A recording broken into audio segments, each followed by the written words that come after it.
The end of Ubisoft. Pat yourselves on the back, boys. We did it. We knew it. We called it. We are the smart ones. Congratulations. Surprise, surprise. Having roughly minus 1 billion negatively on the books in a year probably doesn't make your company successful. Who would have expected? Silence your critics, lie to your fans, double down on poor decisions, ignore feedback. What's that? Oh, this? Wait, are we talking about Ubisoft or Bethesda and also Bethesda? Huh, interesting. This is a big bag of feedback. We don't need that. And then virtue They never did. signal from your C-suite office. That is the Ubisoft plan for success. That's to get them right back on track. I am floored. I can't believe it. You know, everything that they've done, every action they've taken, everything that they have said has only done... Every video he seems shorter and shorter. Their grave even deeper. At this point, they're just diving in, and honestly, I can't even really blame them.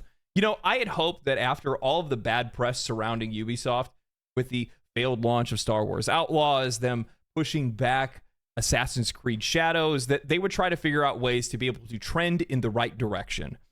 But what do you mean? A bunch of folk people on Twitter said that 1 million sales for a Star Wars IP is really good. Wow. Then I thought to myself, why would they do that? I mean, come on. Now we have industry analysts that are predicting that Ubisoft is going to go private and then sell off their biggest IPs. And to be honest, He's probably talking about me. We predicted this, that Ubisoft is... Now, again, I say bankrupt a lot, but those of you who have watched the videos, you know that I don't mean that they're actually gonna go bankrupt, because Ubisoft is a big name, and someone's always gonna flood in some money just to keep the name alive, because there is value just in the name. But yeah, Ubisoft, after all of these disasters, is not gonna be able to sustain itself as it has at this point. And yes, selling off established IPs seems like the most likely thing that's gonna happen. Again, when your shareholders are saying, you take this company private, that's not because the shareholders actually care about the company. The shareholders see the writing on the wall and they see the stock plummeting even more.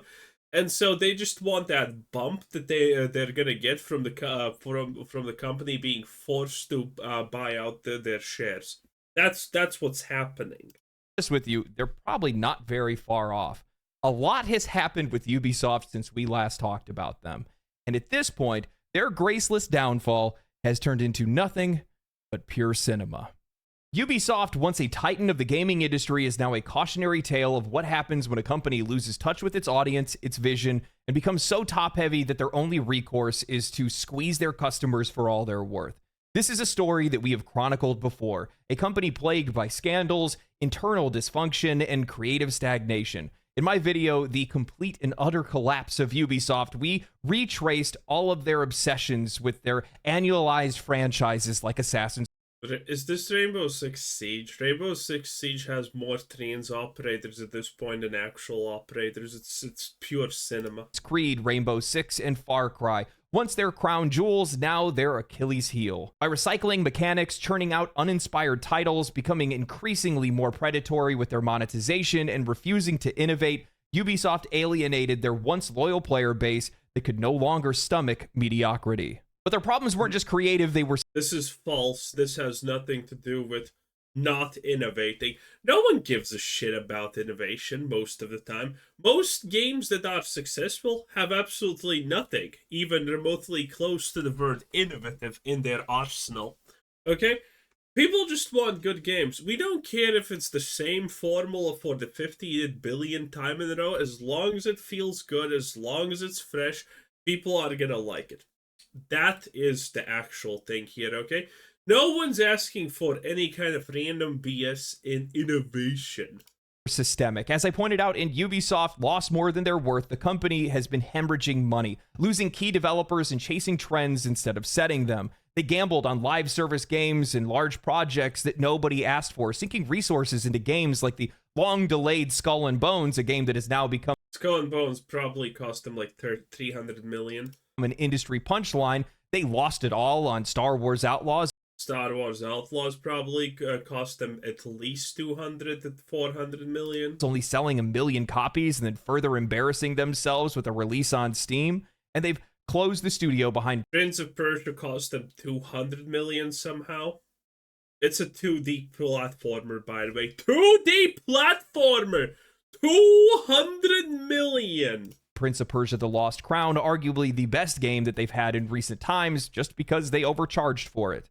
Add to that workplace scandals and allegations of toxic leadership, and it's no surprise that Ubisoft has seen waves of talent departures and plummeting investor confidence. Despite the warning signs of their games failing to reach audiences, Ubisoft seemed unwilling or unable to change. They clung to outdated design philosophies and tone-deaf marketing strategies, prioritizing shareholder appeasement over player satisfaction while accomplishing nothing. Literally nothing. And while other companies in the industry have found ways to pivot or regain their footing, Ubisoft has dug their heels in, spiraling further into irrelevance. Fast forward to today, and the cracks in the foundation have split wide open. The struggles that we've talked about before are no longer cracks in their armor, they are gaping wounds.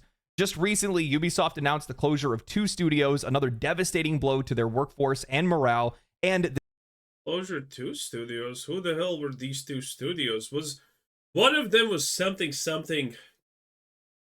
Italy studio? Who? No, what cares? It's Italy. then there's X-Defiant, a game that was Oh right, X-Defiant. Right, I forgot about this slop fiesta. supposed to show that Ubisoft could still compete in the realm of military shooters, instead becomes yet another entry When the hell has Ubisoft been able to compete in the realm of military shooters as a thing? in their growing list of failures. Juice Van Duren, business professor and former CEO and co-founder of Superdata Research, a games marketing research Actually, that's just.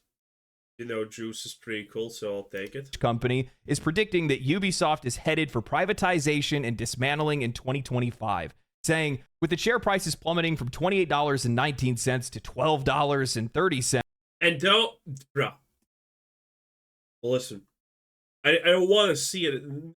A single fucking autistic retard comment about, oh, Tencent blamed this. Tencent bought in for like $10 a pop a share, and this was that. I don't want to hear anything about, oh, Tencent. No, just don't even try to humor me. Year over year, the company has become an attractive takeover target. Its valuable assets, particularly Rainbow Six Siege and the Assassin's Creed franchise, could be worth more separately than together. Now, something I want to be crystal clear on is that Ubisoft is essentially powerless. In the videos that I had made previously, I was just basically stating that the Titanic had hit the iceberg. They were already taking on water. The ship was sinking. Their only options right now are to save their valuables and try to salvage what's left. That's the position that they're in right now. You know, in a lot of cases, we talk about how difficult it is for some of these really top-heavy companies to be able to turn things around because it takes a while for them to do so, but we don't ever get to study. This is bullshit. Top-heavy companies are no different from not top-heavy companies. He's trying to say that a top-heavy company is somehow worse than a bottom-heavy company, which is also a real thing, by the way. It's bullshit. None of this has anything to do, okay? All the woke shit, for example, that's happening in Ubisoft, trust me, it was not from the top, okay? Other problems may emerge from the top, but it was not the top's fault that, for example, wokeness was a thing that they liked. It's so bullshit just saying, oh, this is top heavy and that's hard to switch. No, it's not. It's completely easy to switch. It's not complicated at all. You just have to. As stupid as in Neanderthal as this sounds, you just kind of have to do it, and there you did it. It's not hard. A company that can't turn around, and that's the position that Ubisoft is in. And honestly, that's what makes this so fascinating. You know, when I had made the video talking about how Ubisoft had lost more than they're worth, I meant it. Truly, I meant it. They have had too many games that they've released that came out to subpar reception or failed completely, and they spent way too much money on it. And on top of that, the company has too many employees to support. Do people even understand that this company has over 20,000 employees working for them? They are massive. Yeah, that's insane. When you're making as much money as they are right now, that is not enough to support that many people. I mean, even if Assassin's Creed Shadows found success, let's say 5 million copies, that's a conventional success in gaming. That's not too bad. That's not true. At modern times, that's for a AAA company, that's like break fucking even. That would cover their development costs and marketing costs. And then outside of that, not really a whole lot else. They would need a Baldur's Gate 3 or Elden Ring level of success. We're talking 10 plus million copies sold for them to make a profit on this game. And then even still, it's not going to cover up any of the... Yep.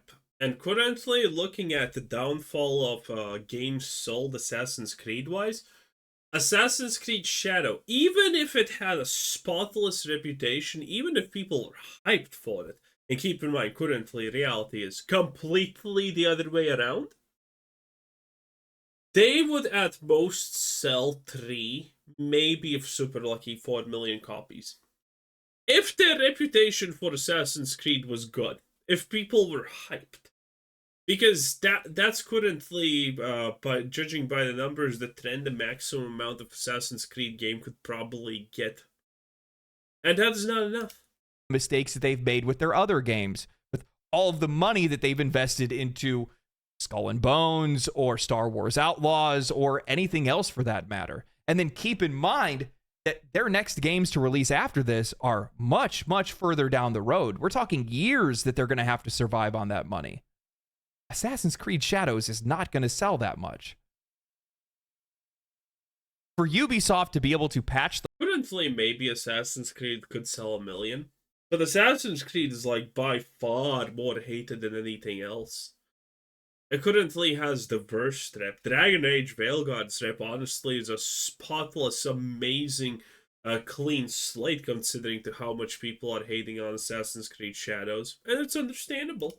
The hole and get to shore, it's an impossible task. They're not going to be able to do it. But if they did, it would be one of gaming's biggest turnarounds. But to do that, it would require leadership, strong leadership. But in this case, the captain is just heading for the next iceberg.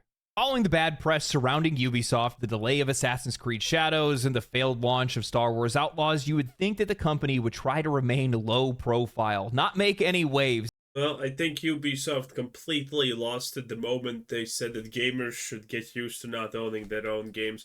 Because the moment they said that, that's like, okay, if I don't own the game that I buy from you, you know what? Pirating is no longer illegal. It is just what it is. And not do anything to rock the boat any further. Disregarding all sense of caution, common sense, and reality for that matter, Ubisoft launched Champions Tactics Grimoria Chronicles, a tactical turn-based player versus player RPG. The gameplay markets as tactical play to win. This NFT game would see you buy and sell character pieces, earning cryptocurrency in the game that you could then turn into heroes, and then you could... Yeah, Ubisoft were literally the first company that instantaneously tried to just drop on the NFT craze. And I heard that NFT game was out, but I mean, I didn't even check it out. Like, why would I? Sell that for real money. The common line of garbage that we normally get with these kind of games, or at least what they try to sell to their coped out audiences. But Ubisoft was selling characters for upwards of $63,000. And to the dismay of many playing the game in true Ubisoft fashion, it was broken at launch with claims of cheaters and exploiters. Nice. While Ubisoft tiptoed around their NFT game, Ubisoft's head of Assassin's Creed Shadows held back nothing when it came back to tackling the ongoing discussions about forced representation and the influence of diversity, equity, and inclusion in video games. This has been a major point of contention for potential players and fans of Assassin's Creed, as this is the first game to be set in Japan, a fitting setting for the franchise, but the game's main protagonist isn't Japanese. Assassin's Creed boss Mark Alexis Cote responded to player pushbacks. What's worst, he's black and a legendary samurai. Saying Assassin's Creed has always been about exploring the full spectrum of human history, and by its very nature... Yeah, and making up fucking retarded history that no one wants to see, and shunning the Japanese history, and, you know, also mixing it up with Chinese history and all of those things, because what's the difference? It's great, yeah. sure that history is diverse. Staying true to history means History is not diverse. History is history. There's no place for diversity in history. embracing the richness of the human perspective without compromises. For example, in Assassin's Creed Shadows, we highlight figures both fictional like Naoe, a Japanese woman warrior, and historical like Yasuke, the African-born samurai, while the inclusion of a black We don't actually even know if he's African born or was he just a slave born somewhere else and it was never even in Africa. But the fact that he has an American hip hop beat and you play him, 10 out of 10. black samurai in feudal Japan has sparked questions and even controversy. Naoe, a fictional character, has also faced scrutiny for her gender. I'm pretty sure now is facing scrutiny for them's non-existing gender. Okay. Feudal Japan has sparked questions and even controversy. Naoe, a fictional character, has also faced scrutiny for her gender. I thought that Naoe is a man that Yasuo is just gonna have to ram because obvious reasons. But just as Yasuke's presence in Japanese history is fact, so too are the stories of women who defined societal expectations and took up arms in times of conflict. Holy Yeah, no. gaslight, Batman. I don't think I've seen anybody strawman this hard. I don't think I've seen any backlash regarding Naoe. A Japanese female ninja is pretty fitting for a setting like this, and I'll be honest. Also, yeah, that's actually true. I have not seen any backlash towards that. Just the fact that you can't tell if it's a man or a woman. That's the only thing. With you, if she was the main and only protagonist, I don't think people would be complaining nearly as much. I personally do not understand the inconsistency of the messaging here. First, you want to say it's rooted in history, then you want to say it's fiction, then you want to say you want to make a fictional character historic. I just don't understand why you keep trying to justify it. Why don't you just say we made Yasuke because... Well, if you don't think that wokeness is real, then this is probably really, really complicated. But if you think that wokeness is real, congratulations, you got your answer before you asked the question. Because, well, we thought it would be entertaining and it's what we wanted to make, rather than making it sound like it's some type of noble cause. First, they claim the game is rooted in history, yet pivot to emphasizing fictional elements while defending their creative choices. Then they blur the lines even further by trying to represent a fictional character, Naoe, as a part of some broader historical narrative. It's as if they're trying to have it both ways, asserting historical authenticity when it suits them while falling back on fiction when it doesn't. If the decision to include Yasuke was genuinely creative or thematic, then why not just own it? Say we wanted Yasuke because we thought it added something unique to the story. That would make it feel far more honest than trying to dress it up as some noble endeavor to try to... True, but people would still hate it. No one wants to see anything black in Japan, okay? Especially feudal Japan.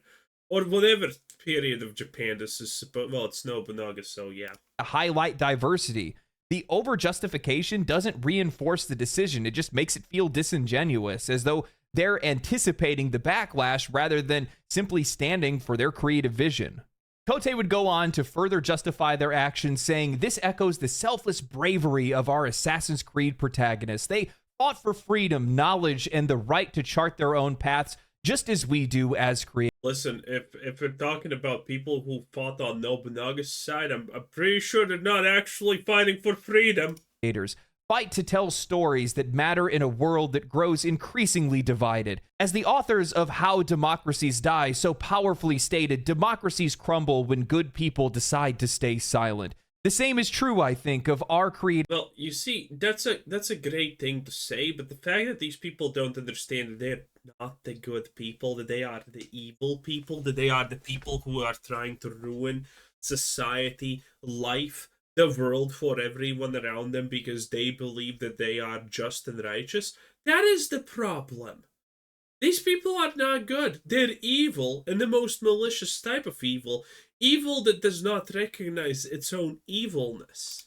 Freedom when we allow fear to stifle our voices, when we self-censor in the face of threats, when we hand over our power piece by piece until freedom and creativity both wither away.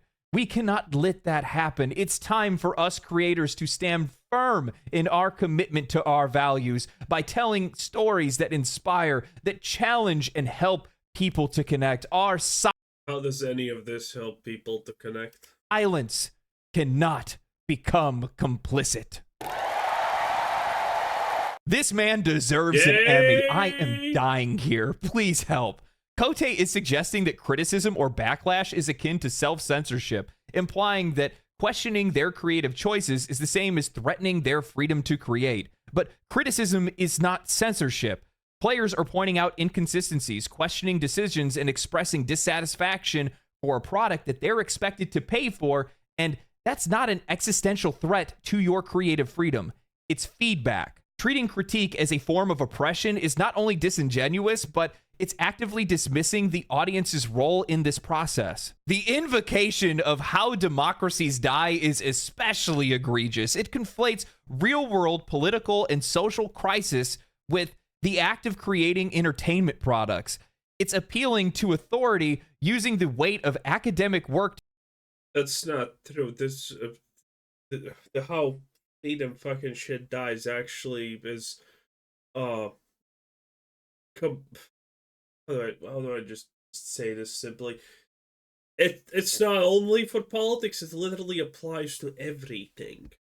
So they are actually right that it technically could apply to the gaming and whatever, but you know, their basis is completely off, so they're idiots.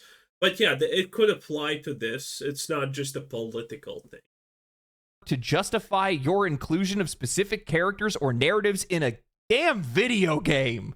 But the game is not democracy, nor is it a battleground for your lofty ideals. It is a product designed for entertainment and for sale. And that's where the root of player concerns are right now. This is a product designed to be purchased for entertainment, and this is what you want to use it for. And then when we find out that this game is reportedly being worked on by a staff comprised of people who nearly half of them have never even made a game before, with some of them believing that it is the worst game ever, and your only response to players' concerns is your nobility and the belief that you're some freedom fighter, it only helps to prove that this game, regardless of its delay, will have Yasuke being the least of players' concerns. They're burying the lead. When I see illusions of grandeur when you're fucking making, you know, a ham sandwich is pretty wild to have, okay? A developer that is this wrapped up in their own social politics, I see it as a mining canary, that they are ignoring what they need to be paying attention to, which is making sure that they're making a game that players are actually going to enjoy. They're not paying attention to gameplay. They think they're writing a stage play. And I think that's what has a lot of players, a lot of customers that are genuinely upset and sick of a lot of these studios and many of their executives. This kind of speech that Kote is using only serves to alienate the players even further, because he's taking the conversation to a moral high ground that is so high the elevation is likely to make you sick. Players are not rejecting creativity, diversity, or meaningful storytelling. They are pushing back against pretension. And their critiques of a product being compared to assaults on fundamental freedoms. I think that's the most frustrating part about all of this, is that it's so easy to see that community concerns, player concerns, customer concerns are being purposefully ignored. This is patented intellectual dishonesty. And because of that, the players and the customers feel disrespected. And this is just a piece of advice that I'm going to give, but when players feel that way, they're not going to buy your games. I don't think that I've ever... Wow, no shit, I guess. ...ever seen a company so thoroughly and completely gaslight themselves as much as Ubisoft has. And they're good at it. And that... Oh, no, you haven't paid attention to Bethesda or Blizzard, it seems like, if that's the take. That's just... Or BioWare. Jesus fucking Christ, BioWare. That's just the state of the company today. Now, following the abysmal launch of Star Wars Outlaws, the game reportedly only captured 1 million copies sold. In an act of self-inflicted financial devastation, the company has chose to stay true to its plans to continue to support the game with more updates, reworks, and changes. In an interview with Games Radar, Julian Garrity, the creative director, said, I'm a little disappointed with the Metacritic. Recognition from the critics is very important to us, but I do think that players are really connecting with what we did. We had a very ambitious target. We literally reached for the stars, and I think that we were successful from so many different angles. There's a magical, unique experience within Outlaws, whether it's Star Wars Star or not. Wars Outlaws. I was so confused. What the fuck is this? I want to pause there for a moment before I continue, because worrying about the critics is exactly what got Ubisoft into the position it's in today. As I go throughout this interview, they mostly end up talking about how they're still working hard on the game's story expansions as well as improving the base game. However, I can't help but feel as though this is just an exercise in futility more than anything else, and they would be better off refunding players who bought the Season Pass content and just cutting ties with the game. I wish that companies would stop being so ambitious about the future of their game and focus on the present. What is the point of committing yourselves to future plans if you have no idea whether or not players are going to even play your game in the first place? When Elden Ring was announced, I don't think that there was any mention of additional content that would come in the future. While there were hints and assumptions, we never got confirmation until after the game had released and garnered success. There's wisdom in that. I mean, Ubisoft announced back in September that Massive, the studio behind Star Wars Outlaws, would be moving over to start work on Division 3, the series that studio is loved for, which has already gone Yep, that's gonna go super well, I assume, into pre-production. From my perspective, given the sales of Star Wars Outlaws and its tepid reception when it released on Steam, wouldn't it be a better idea to go all hands on deck with an IP that you know players want and you know that studio? What's the difference if you know that that people want X IP when the only thing you can do with X IP is, just fucking pull off a barb? Well, what is the point of that? Well, nothing. There's no point in doing anything. It doesn't matter which franchise you touch, which game you try to make. As long as your core principles and morals stay the same, that the current vapid, degenerate, out-of-touch bullshit that you are spouting, nothing's gonna change. It doesn't matter which IP, it's gonna be a disaster. Why do you think people are looking at Elder Scrolls 6 and saying, oh shit, I'm not excited about that any longer because the people who made Starfield are making it now? Why do you think people are not excited for Mass Effect 5 and think it's going to be a disaster? Because the people who made Dragon Age Railguard are going to make it. And it doesn't matter that it's a different game, different franchise, different setting, different whatever. As long as these people are the people who they are, they're going to always fail. Because they're delusional retards. It is what it is. Anyway, that was Legendary Drops, 10 out of 10. Bye!